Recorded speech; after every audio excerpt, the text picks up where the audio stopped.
Aujourd'hui, je vais te donner une méthode simple et une notion simple qui va te permettre de toujours stimuler le cerveau des spectateurs qui regardent tes vidéos.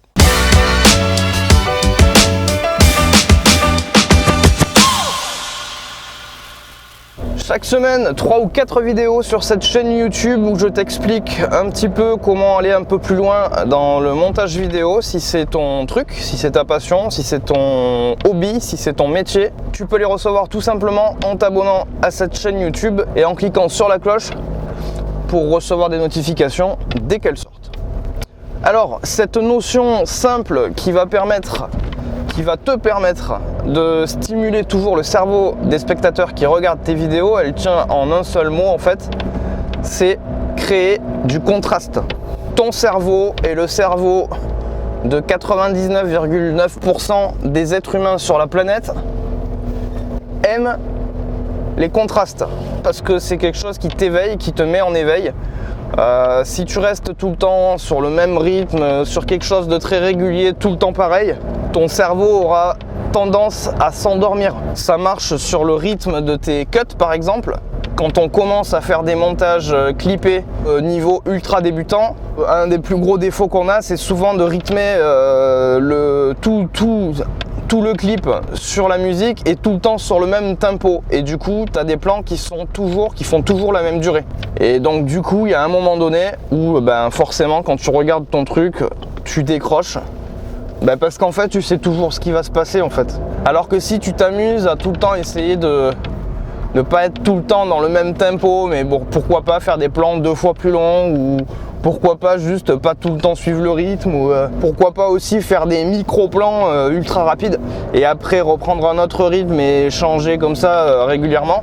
Et tout d'un coup tu restimules les spectateurs, tu restimules les cerveaux juste parce que voilà, tu es tout le temps en train d'éveiller le cerveau en fait. Par exemple, si tu montes une scène d'action, tu pourras enchaîner des plans très rapidement, c'est bien, et tout d'un coup tu vas montrer un plan beaucoup plus long en plan large par exemple.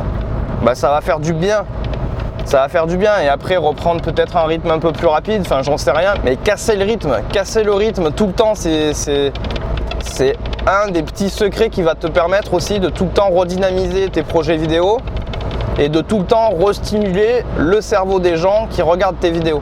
Dès que les choses commencent à être un peu trop régulières, trop longtemps, tu réendors tout le monde. Et peu importe que le rythme de ta séquence soit lent ou rapide, en fait ça peut être rapide pendant 1 minute et au bout de 30 secondes tu t'ennuies déjà parce que c'est tout le temps pareil, tu vois. Si tout d'un coup tu casses le rythme à ce moment-là, bim, tu rééveilles le cerveau de quelqu'un si d'un coup tu changes de rythme. Voilà, un des secrets c'est vraiment ça, c'est de ne pas être toujours dans un rythme régulier, tout le temps, mécanique. On a l'impression qu'on sait déjà tout ce qui va se passer dans les prochaines secondes. Mais c'est de tout le temps créer des ruptures, des cassages de rythme. Je t'ai parlé la semaine dernière d'un projet de bande-annonce. En fait, une bande-annonce qui marche bien, c'est aussi une bande-annonce qui tout le temps te rééveille le cerveau. Et pour réveiller le cerveau, si par exemple tu es tout le temps sur la même tonalité du début à la fin, il y a de grandes chances qu'on s'ennuie. Si tout d'un coup tu passes d'une séquence qui est vachement cutée, super rapide, à tout d'un coup il y a une grosse punchline qui casse le rythme, et tout d'un coup tu pars sur un autre rythme beaucoup plus contemplatif ou beaucoup plus lent, et que ce rythme là tu viens le casser encore une fois à la fin au bout de quelques secondes pour passer sur une séquence peut-être un peu plus humoristique, on sait pas, tu vois. Et rien que comme ça tu arriveras déjà à éveiller un peu plus les cerveaux, mais tu peux aller encore un peu plus loin. C'est pourquoi pas mettre en plein milieu de ta séquence d'action que t'es vachement rapide, pourquoi pas mettre une phrase, une punchline humoristique, paf, et repartir encore sur quelque chose de côté rapide. Et, enfin tu vois, il y a plein de variations possibles. C'est complètement visible sur les bandes annonces de cinéma quoi. Et surtout voilà, les films d'action, ils sont champions pour ça. C'est ta punchline, ça part sur une grosse séquence d'action pendant 20 secondes. Une grosse punchline, bim, on redescend le rythme. Une grosse punchline encore, on repart. Enfin tu vois, ça arrête pas tout le temps de casser le rythme. Et si ça marche comme ça, c'est sûrement pour une raison, c'est qu'en fait vraiment je pense que je crois et je suis persuadé que ton cerveau a besoin de ça pour être tout le temps stimulé, et le jeu du cinoche et le jeu de la télé, c'est que tu sois un peu tout le temps en éveil pour que tu restes accroché à ton programme. Donc il y a quand même des choses, mine de rien, à apprendre de ce que tu regardes à la télé, au cinoche. Des fois, il suffit simplement d'analyser un peu les choses, comment elles sont faites, pour comprendre comment tu fonctionnes déjà, comment ton cerveau fonctionne, et du coup, comment toi, pouvoir faire la même chose pour les autres et pour ceux qui vont regarder tes vidéos à toi.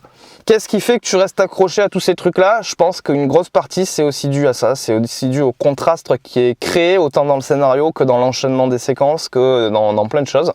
Il y a toujours une histoire de contraste, de changement de rythme. Et voilà. Voilà, j'espère que cette petite vidéo t'a plu. Si c'est le cas, n'oublie pas, petit pouce en l'air. Et puis moi, je te retrouve dans une prochaine vidéo. Salut!